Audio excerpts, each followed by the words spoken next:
आज फिर अपन गुरु के गुणगान करने का अवसर प्राप्त कर रहे हैं। आचार्य महाराज तो स्वयं दीक्षित तो होते ही हैं, उसके साथ साथ शिष्यों को भी दीक्षित करके इस जिन संस्कृति पर उपकार करते हैं, जिन शासन पर। और आचार्य भगवान ने जिन जिन को दीक्षा दी वह योग्य तो बने ही, और आचार्य भगवान की कृपा सामान्य लोगों के ऊपर हुई तो उनका जीवन परिवर्तन होता चला गया। और आचार्य भगवान प्रत्येक जीव के कल्याण के लिए लालायित रहते हैं, और जो शिष्य उनसे दीक्षा प्राप्त करते हैं वह कंकर से शंकर बनने की ओर अग्रसर हो जाते हैं, अपने कल्याण के लिए तत्पर रहते हैं। इसलिए आचार्य भगवान हमेशा कहा करते हैं कि दीक्षा ली नहीं जाती, दीक्षा दी नहीं जाती है, स्वयं ली जाती है। ऐसे जब ब्रह्मचारी गण आचार्य भगवान के पास कई बार निवेदन करने के लिए जाते हैं, और निवेदन करने के बाद जब आचार्य महाराज का वरदहस्त उन सबको प्राप्त हो जाता है तो उनका कल्याण निश्चित रूप से हो जाता है। क्योंकि मोक्ष मार्ग कठिन मार्ग होता है, लेकिन वह सरल भी हो जाता है। तो किसी ने बहुत अच्छी पंक्ति कही है, देश व्रत और कुछ नहीं सुबह का नाश्ता है, इसका परंपरागत मोक्ष से सीधा वास्ता है। जो देश संयम को अंगीकार कर लेते हैं उनके लिए ही खुल पाता है मोक्ष का रास्ता है। तो सकल संयम धारण करने वाले मुनि महाराज होते हैं, और असी मसी कृषि विद्या शिल्प व्यापार के द्वारा प्राणी शरीर धन पुत्र के लिए जितनी मेहनत करता है उतना पुरुषार्थ यदि एक बार भी संयम के लिए करे तो निर्मल अनंत सुख को क्या प्राप्त नहीं करेगा, अतः अवश्य प्राप्त करेगा। तो आत्म संयम की रक्षा अपने खजाने के समान ही करो। जिस प्रकार से आपको धन आदि प्रिय होता है और धन चला जाता है तो उसको प्राण भी माना गया, कष्ट होता है। इसलिए बहुत पुण्यशाली होते हैं जिनके लिए आचार्य भगवान के कर कमलों से दीक्षा की प्राप्ति होती है। इसलिए वचन का घाव सदा हरा भरा बना रहता है। इसलिए आचार्य भगवान हमेशा बोलते हैं कि भाषा समिति से बोलो। तो आचार्य भगवान ने कितने जीवों का कल्याण किया, स्वयं कष्टों को सहन करते हुए। कई बार कितने सारे ऐसे कष्ट होते हैं जो आचार्य भगवान स्वयं सहन कर लेते हैं, लेकिन अपने शिष्यों को ऊंचा उठाने का प्रयास करते हैं। तो अपना हित करने से दूसरे का हित होता ही है। तो आचार्य भगवान के बारे में कि महापुरुषों का धैर्य ही आश्चर्यजनक होता है, और संयम सफलता की पराकाष्ठा है। आचार्य भगवान के विचार और संयम और जीवन संबंध का संबंध सुई और धागे की तरह है। आचार्य भगवान ने हमेशा हम लोगों को सिखाया है, मंजिल पर ही रुकना हमको, हो कितनी भी दूर लंबी राह नहीं कर सकती हमें कभी मजबूर। तो धर्म विपत्तियों में मुस्कुराना सिखलाता है। धर्म क्या करता है, जब अपने पास विपत्ति आती है, कहते ना पंक्ति है ना, जब आते कर्मों के फेर मकड़ जाल में फंसते शेर। जब कर्मों की स्थिति आती है, देखो चाहे सीता हो चाहे अंजना हो, कैसे कैसी विपत्तियां आई। सुन रहे थे कि पद्म पुराण में एक वर्णन आता है कि सीता के ऊपर जब विपत्ति आती है, बाईं आंख फड़कती है।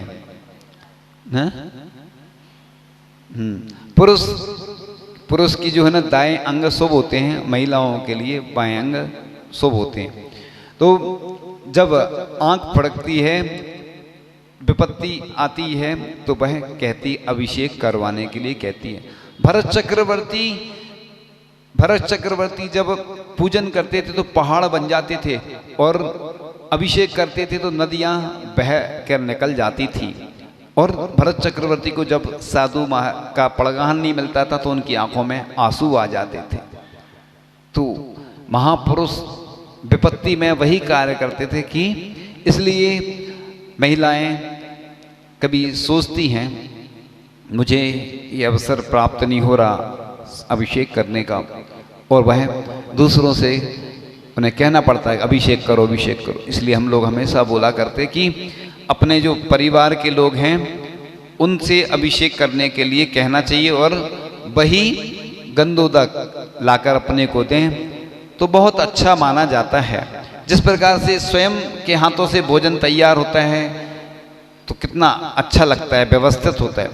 कई बार दूसरों के यहाँ भोजन करते हैं तो विकल्प आते हैं बहुत सारे, इसलिए स्वयं अगर गंधोदक बना के लेते भावना एक अलग ही होती है कि हमने स्वयं अभिषेक किया है और अपने परिवारजन आदि को दिया है। तो गुरु महान होते हैं, गुरु की शक्ति को बर्दाश्त करो ताकि काबिल बन सको, और गुरु की बातें गौर से सुनो ताकि दूसरों की ना सुननी पड़े, और गुरु के सामने ऊंचा मत बोलो वरना भगवान तुमको नीचा कर देगा। बहुत अच्छी पंक्तियां हैं कि गुरु का सम्मान करो ताकि तुम्हारा भी सम्मान होगा और गुरु का भी सम्मान होगा, और गुरु का हुक्म मानो ताकि खुशहाल रह सको, और गुरु के सामने नजरें झुकाकर रखो ताकि भगवान तुमको दुनिया में आगे करे।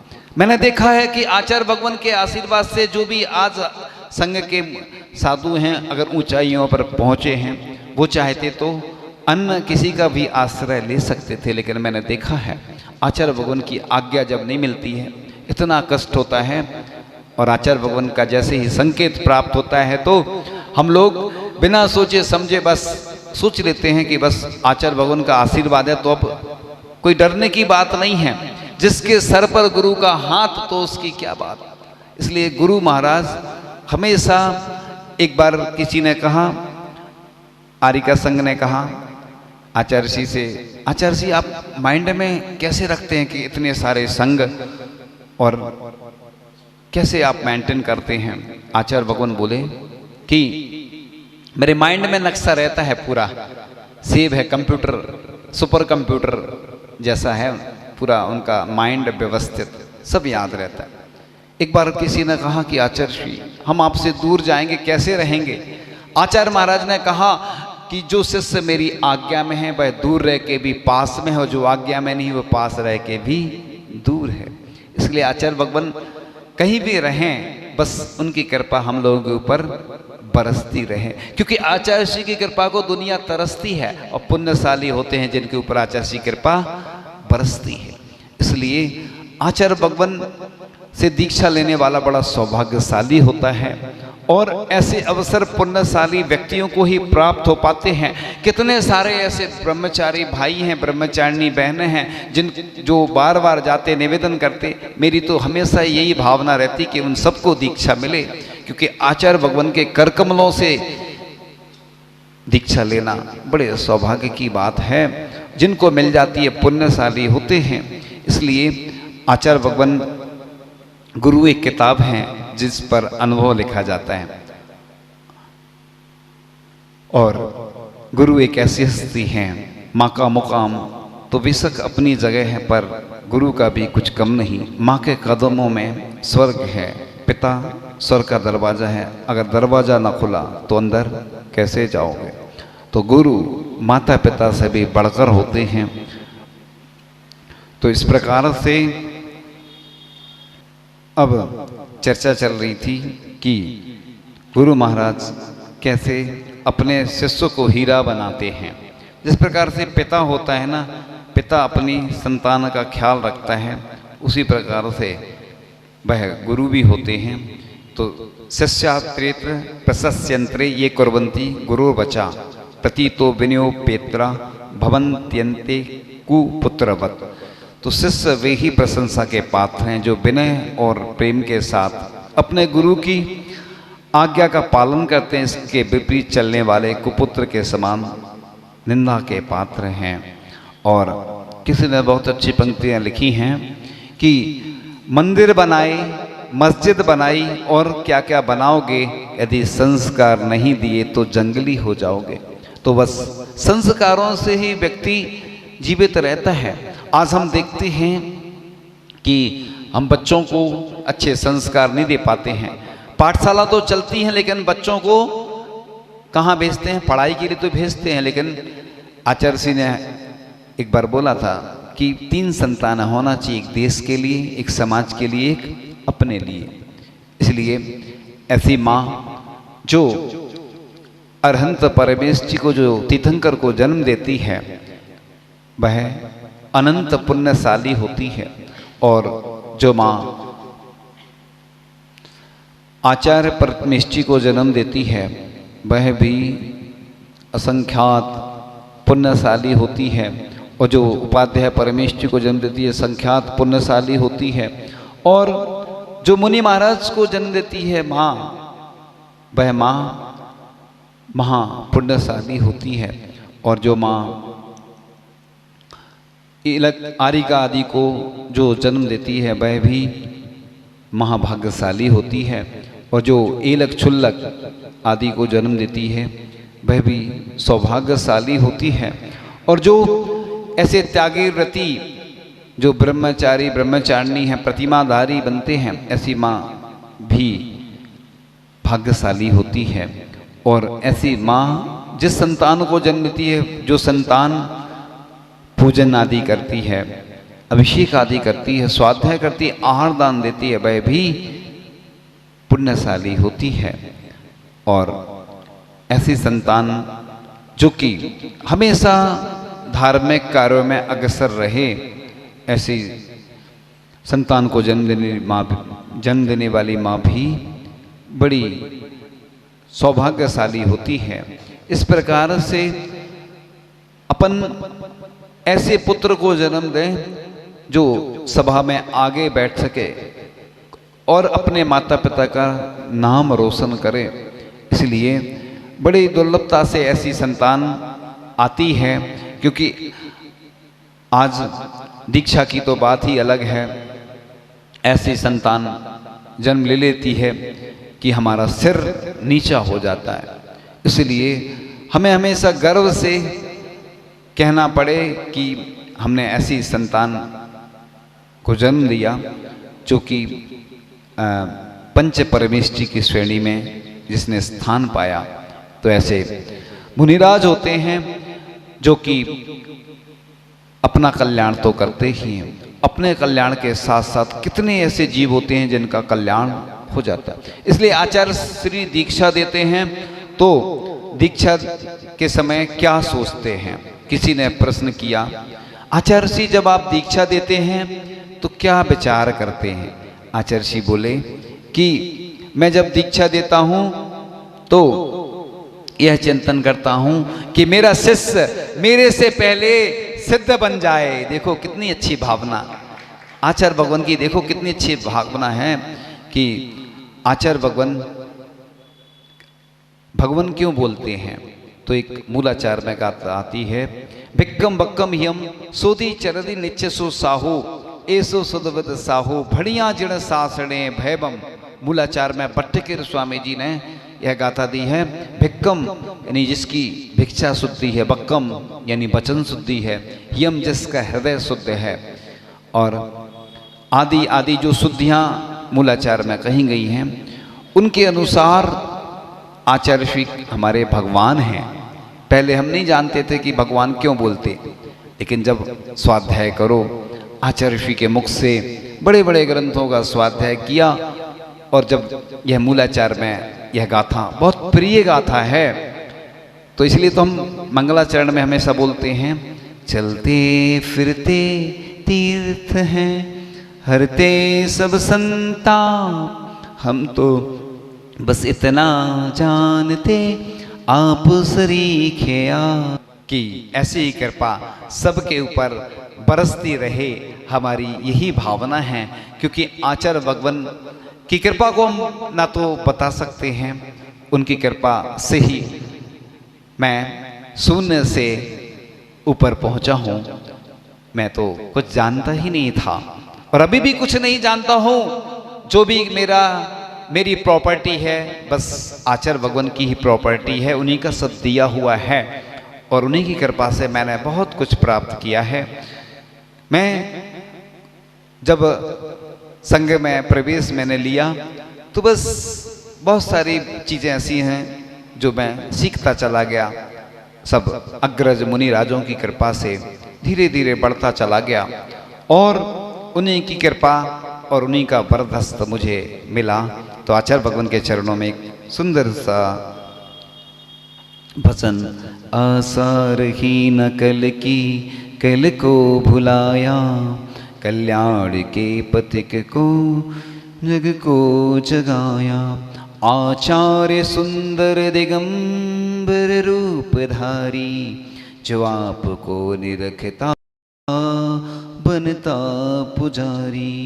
चरण धूल अपने गुरुवर की, शिष्य शीस पर चंदन है।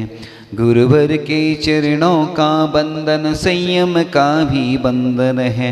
शिष्य और गुरुवर दोनों में अमिट प्रेम का बंधन है। गुरुवर की हर श्वास शिष्य के भक्त हृदय का स्पंदन है। भज मन विद्यासागर, भज मन विद्यासागर, सज मन विद्यासागर, सज मन विद्यासागर। विद्यासागर मीठे सागर, जल के सागर हैं खारे। सागर से सागर ना तारे, पाप पाप को ना मारे। भव सागर से विद्यासागर, किंतु भव जन को तारे। पश्चाताप करा कर स्वामी, पाप ताप को संहारे। भज मन विद्यासागर, भज मन विद्यासागर, सज मन विद्यासागर, सज मन विद्यासागर। चक्कर में पड़ने वाले को माया बहुत चखाती है। बनता है जो दासों से यह काया बहुत रुलाती है। छाया का पीछा करने पर छाया हाथ न आती है। गुरु सेवा ही भव जनों को भव से पार लगाती है। भज मन विद्यासागर, भज मन विद्यासागर, सज मन विद्यासागर, सज मन विद्यासागर। जिन वाणी के ज्ञान ते सूझे लो कालो, सो वाणी मस्तक नमो सदा देत हूँ धो। हे जिन वाणी भारती माँ, तो है जपो दिन रैन। जो तेरी शरणांग है सो पावे सुख चैन। देव भजो अरिहंत को, गुरु सेवा निर्गंथ।